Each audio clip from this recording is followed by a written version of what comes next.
Frank Beck Chevrolet Studio Annex. This is Time Out Overtime on the Time Out Overtime YouTube channel. I'm your host, Rick Arsenal. Before we do anything more, and we're getting more and more subscriptions each and every week. So if you haven't done so yet, please get down there in that corner down there and smash that like and subscribe button. I'll thank you ahead of time for doing that. Thanks so much. We've got a lot to talk about, obviously, tonight, given what's transpired here in the last 24 hours or so. So let's do this for the good folks at Frank Beck Chevrolet, and then let's do this thing. You know, the colder weather is really closer than you folks want it to be. And if you look at the weather for next week, we've got 2 or 3 days where we're barely going to be out of the 40s. Now, that's not going to last too long, but that's just a sample of what's ahead right now. And well, anyway, let's get this out of the way first. Like I said, the colder weather is closer than you really want it to be. And, you know, that's where the service department at Frank Beck Chevrolet says now is the perfect time to make an appointment to make sure your vehicle is ready for the Michigan winter weather ahead. Let them check the strength of your battery, your belts and hoses, wiper blades, antifreeze, and more. Plus, now is the perfect time to get those new tires so you don't go skipping and sliding down the highway. And, you know, if you don't think your car will make it through another rough Michigan winter, let the sales pros at Beck's help you find a vehicle for all seasons. You know, the 2025s are rolling in nearly every day out of the lot, so their selection is tops. Check out their inventory on their webpage at frankbeckchevy.com, or better yet, stop by the dealership on M99 between Hillsdale and Jonesville and let them help you experience the Frank Beck difference. Chevrolet, together, let's all drive. Get in there and get your car winterized, get prepared for the winter weather ahead. And by the way, while you're in there too, stop in and make sure you say hello and greet their newest salesman, Mike Brayman, Mr. Mike Brayman. You won't meet a nicer man. And get in there and say hi to Mike. Welcome him to the team out there. Will you please? Thank you. A game yesterday. Let me take a swig of water here before we get started.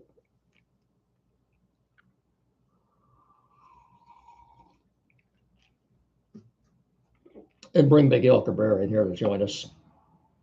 When I saw who was starting for the Guardians, Matthew Boyd, I'm thinking, boy, wouldn't that be the story of the game if a pitcher who started the season with the Tigers last year, spent a few weeks toward the end of last season with the Mariners. Now we see him in the postseason, and he shuts us down. We lose the game, get behind 2-0.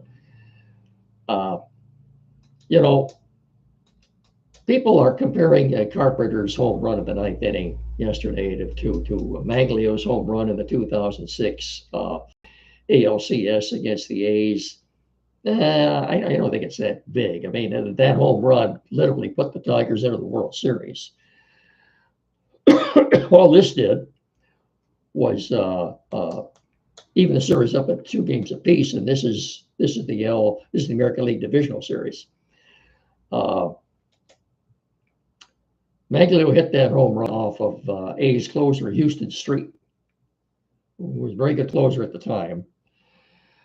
One of the better closers in the game, and of course Emmanuel Clase comes in. And apparently, people who were at the game yesterday, who traveled, made the 3-hour trek over to Cleveland, were saying they were sitting among Cleveland fans everywhere. And the consensus was we were cooked once Clase came into the game. And you have to admit, look, the Tigers had been shut out for 17 2/3 innings in that series until Jake Rogers singles and Trey Sweeney singles. By the way, Sweeney, I like the fact that he's looking very comfortable now in that double play combo with Colt Keith. Colt Keith is getting much better at that pivot at second base on the double play. And Trey Sweeney has been a godsend. He hit 4 home runs in the regular season. But his play, his steady play at shortstop, I think, is one of the reasons the Tigers have done what they're doing right now. To me, he's the unsung hero. That is still the most important defensive position on the field. I think is shortstop and then center field. And the Tigers are very good at both right now. Uh, uh, Parker Meadows had another great catch up against the wall in left center field. And is there anybody better right now at framing pitches than Jake Rogers? He's pretty good at it. You know, and admittedly, especially the call that ended the game yesterday. The home plate umpire was calling pitches that were several inches low, and like I said, Jake Rogers was framing them. Well, I know it was the same for both sides, but anyway, an epic game. And of course, the question they were asking today is everybody's asking, where were you when Carpenter hit the home run? I was watching on TV. First of all, I think kudos to both Brian Anderson and Jeff Francoeur on TBS who are doing this series. I heard Brian Anderson's call yesterday, and then I went back on the radio and listened to Dan Dickerson's call. Don't get me wrong. Please don't get me wrong. Dan Dickerson is one of the better play-by-play men in Major League Baseball. After hearing both calls, though, I just thought Brian Anderson's call, albeit he was on TV, was a little bit better than Dan's call. I just thought it was, and of course Dan was on the radio. he was probably more shocked than anybody at what he had just seen. You know, it kind of reminds me of going back to the 1988 game one of the 1988 World Series. Of course, Vince Scully was doing TV nationally on NBC when Gibby hit that dramatic home run in the ninth inning, too. And again, that was with 2 outs off of another Hall of Fame closer, Dennis Eckersley. Scully was on TV. Of course, what he said was, in a year that has been so improbable, the impossible has happened. Jack Buck was doing national radio on CBS, I believe, and of course, Buck his call was, "I don't believe what I just saw." That was Jack Buck's call on that. And if you're watching or hearing, I mean, both were great calls, and that's why I'm using that as an example. Double D's call was very good, but I just for some reason or other, I thought I liked Brian Anderson's call better, and he's not even a homer, but I thought he did a great job on that. In fact, if you watch the first 2 games, I've been very happy with both the Brian Anderson and Jeff Francoeur. Kudos to the both of them. I think they've done a very good job. Anyway, so we've got playoff baseball returning to Comerica Park with the series ties at 1 apiece. I think the Tigers, given what happened yesterday, have all the momentum. We don't know who's starting tomorrow for the Tigers. We know veteran Alex Cobb is starting for the Guardians.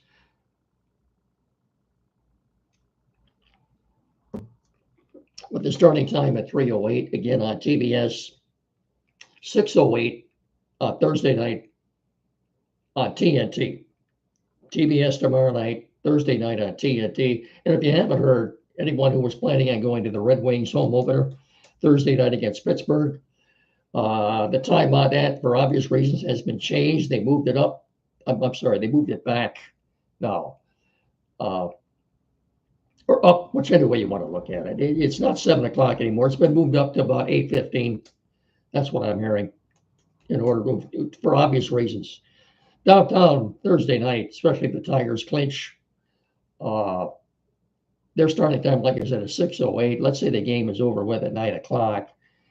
Red Wing game will be over with about 10:30. And if the Tigers should clinch Thursday night, downtown Detroit, especially in that neck of the woods, if you're familiar with it, Ford Field, Comerica Park, and Little Caesars Arena are basically all in the same area. That is going to be one big celebration Thursday night, but I guess maybe I'm putting the cart ahead of the horse right here. I'm so happy for the people of Detroit. As Ernie Harwell once said, that these are the greatest fans anywhere, the Tiger fans. And nothing could be truer.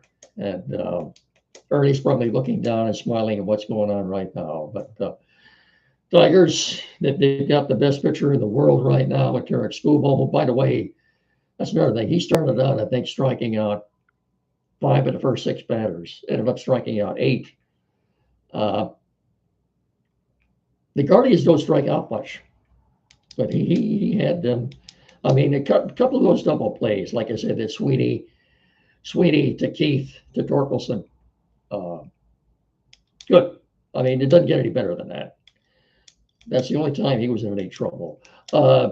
As far as Class A goes, I don't know how many times his manager, Stephen Vogt, has called on him for a more than a 3-out save. He came in the 8th inning last night with the runner in scoring position, and a ball, Perez hit that ball to left center field, sinking fast. Stephen Kwan makes a diving catch, and for all the world, it looked as if the ball hit the ground, or maybe he may have trapped it.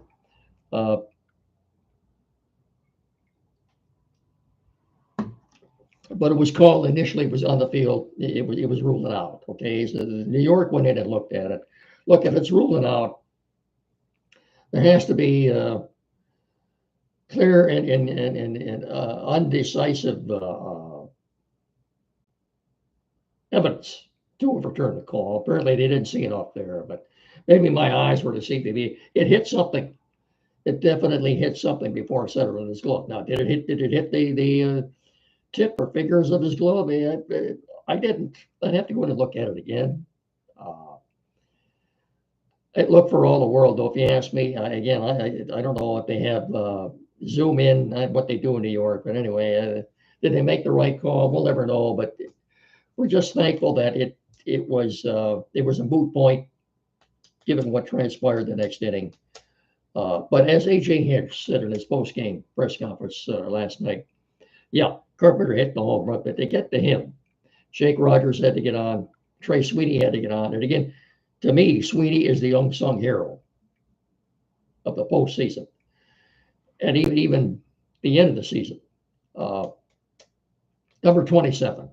The guy's just been steady Eddie at shortstop, and a very settling influence on this defense. Tigers, you like the defense up the middle right now with Jake Rogers. And like I said, I like what Colt Keith and Sweeney are doing on executing the double play. I think Keith's getting better every day with that pivot on the double play at second base. And of course, Parker Meadows is the greatest center fielder in baseball right now. So it's on to series tied 1 game apiece. I think Tigers have momentum on their side right now. We don't know who's starting tomorrow night. Could be Bo Brisky. It could be Tyler Holton again. I think one of these 3. I think it'll either be Bo Brisky, Tyler Holton, or Reese Olson. One of those 3.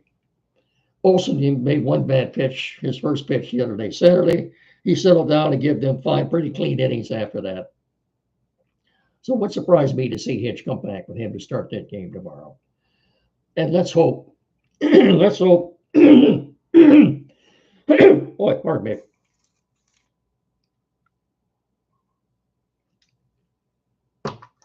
Should put a little whiskey in there, maybe, huh? Let's hope we don't see Tarek Skubal again until game 1 of the ALCS, and that'll either be against the Yankees or the Royals. For the record, all 4 of these divisional series, 2 in the National League, 2 in the American League, all 4 of these series, Mets, Phillies, Padres, Dodgers in the National League, Royals, Yankees, Tigers, Guardians in the American League, all 4 of these series are tied at 1 game apiece. And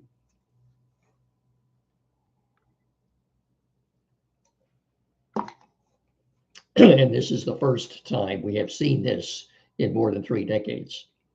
all four of these series, two in the National, two in the American, all tied at a game apiece. Look, Major League, the executives at Major League Baseball have to be doing cartwheels and handstands, given the way that some of these games have ended. Of course, that Tiger game yesterday, Pete Alonso the other night in Milwaukee, when it looked like the Mets were toast, down 2-0, hitting a dramatic 3-run homer. Mets end up winning the game 4-2. Who knows? Had he struck out or made an out and that at bat, stepping home and hitting a home run, that could have very well been his last at bat as a Met. No, don't know that. But anyway, it's been exciting, and like they have stolen the bye week for the Lions. Couldn't have come at a better time as they prepare to play Dallas. We'll get into that in just a second. So Sterling time for tomorrow night. TBD against Alex Cobb for the Guardians. The timeout team will be represented there by Andy Brown, and we'll expect a full report from him on Saturday. Let's hope the Tigers are in a position to clinch this thing Thursday night. I don't want to see this go back to Cleveland. Like I said, and you don't want to see Scooble. You don't want to see him again until he's starting game one of the American League Championship Series.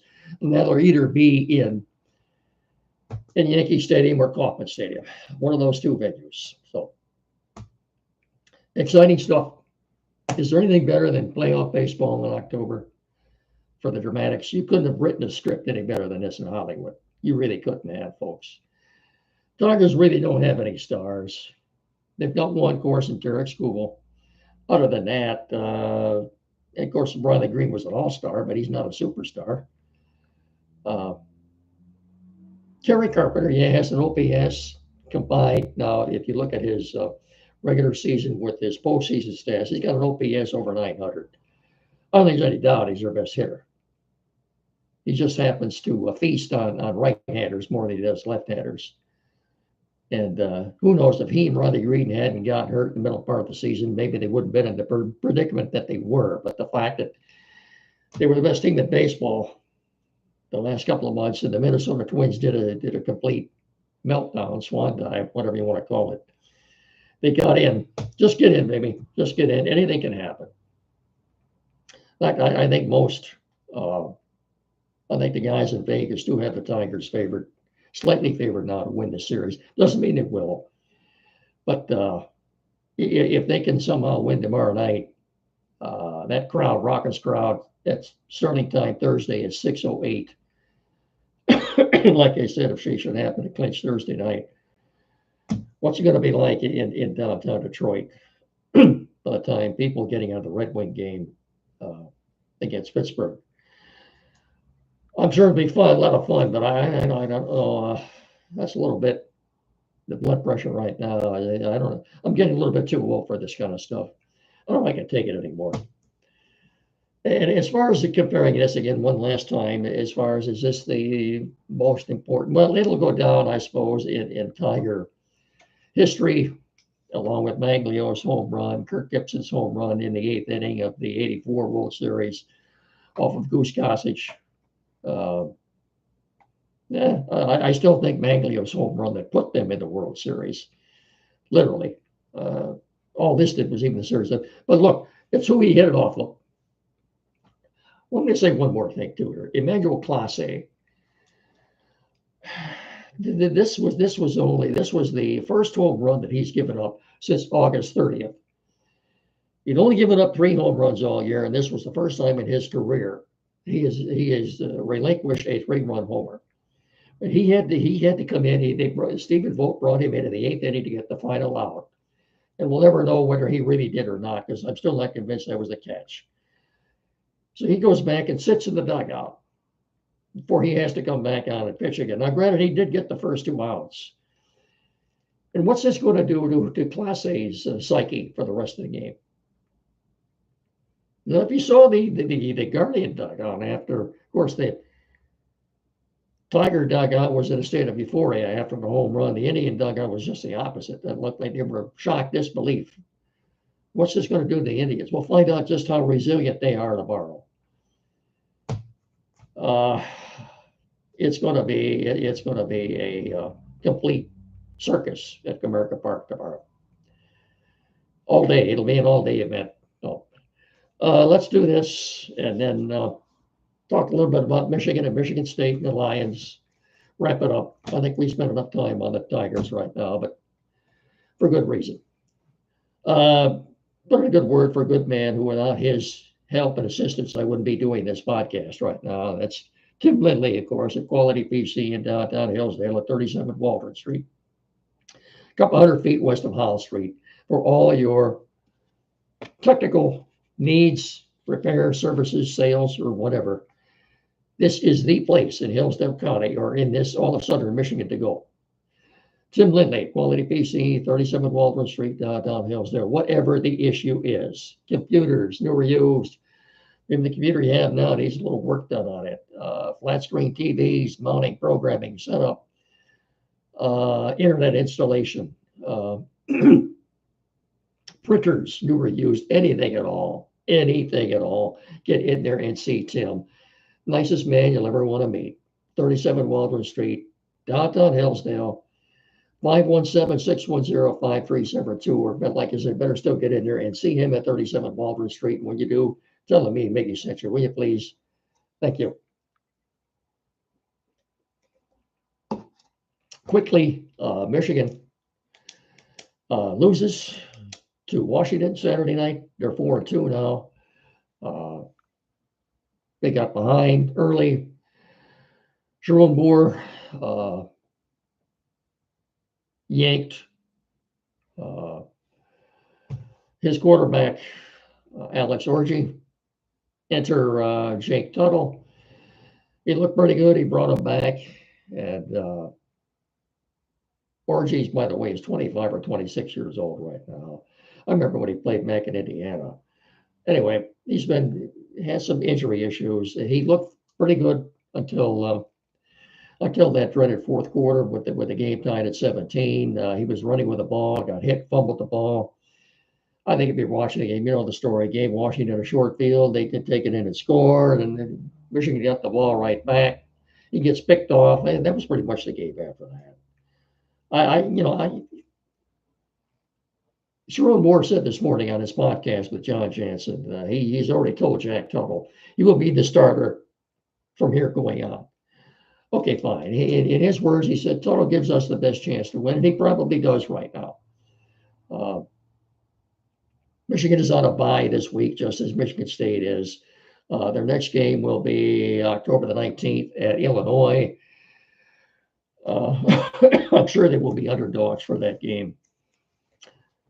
I think at this point, I think Michigan will probably, what are they, 4-2 now with halfway through the season, 6 games left. Looking at that schedule, they'll be lucky to go 3-3. They could very well go 7-5, but I think they're more likely to go 6-6. They will get a bowl game, just as Michigan State, I think, will. That they've lost 3 in a row to 3 pretty good teams, albeit. They've also got a bye week this week. Their next game is at Spartan Stadium, I believe, and they will be hosting Iowa on October 19th. It just happens to be that I don't recall Michigan and Michigan State are having a bye in the same week, but they do. That's where that stands right now.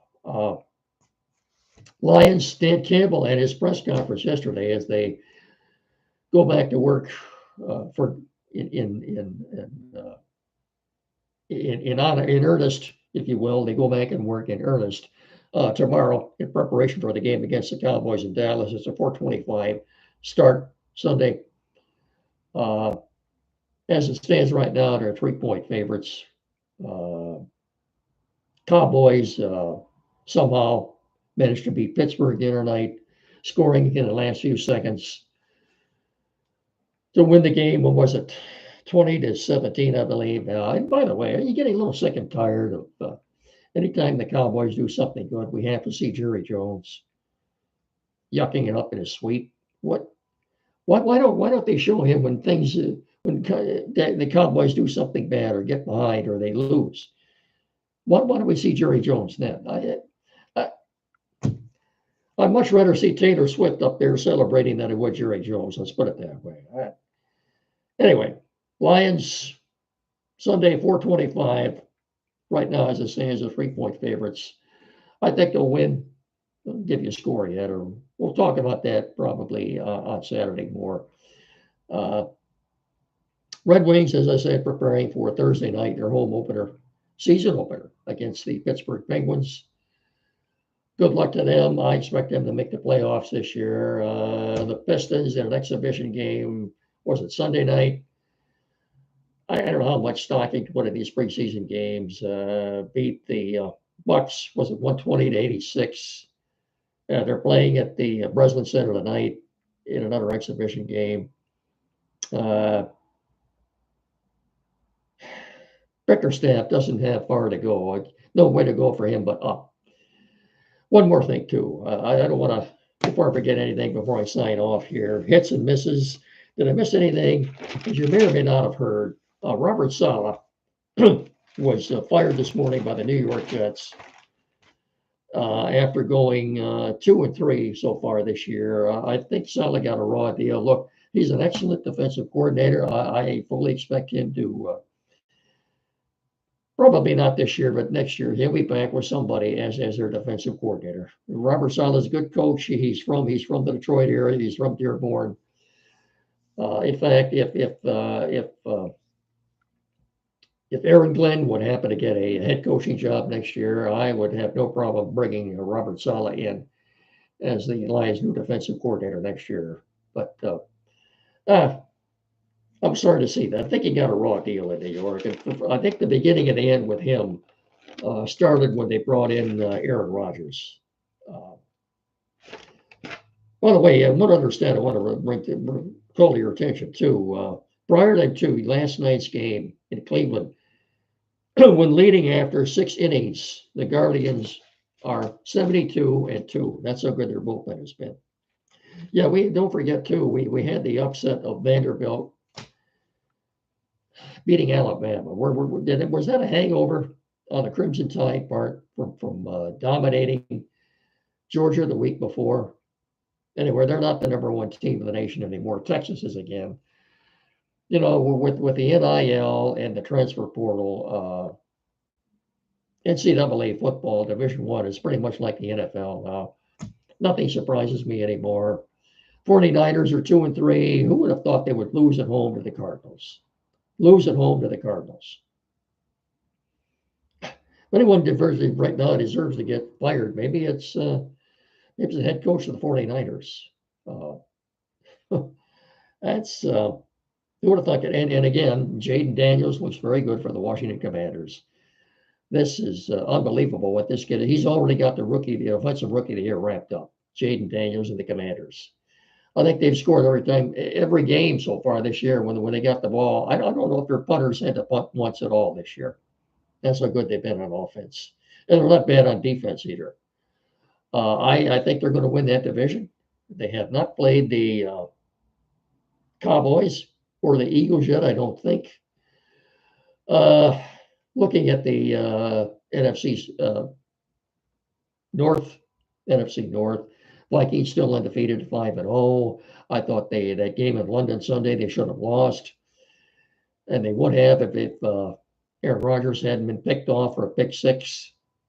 And again, is that Robert Saleh's fault?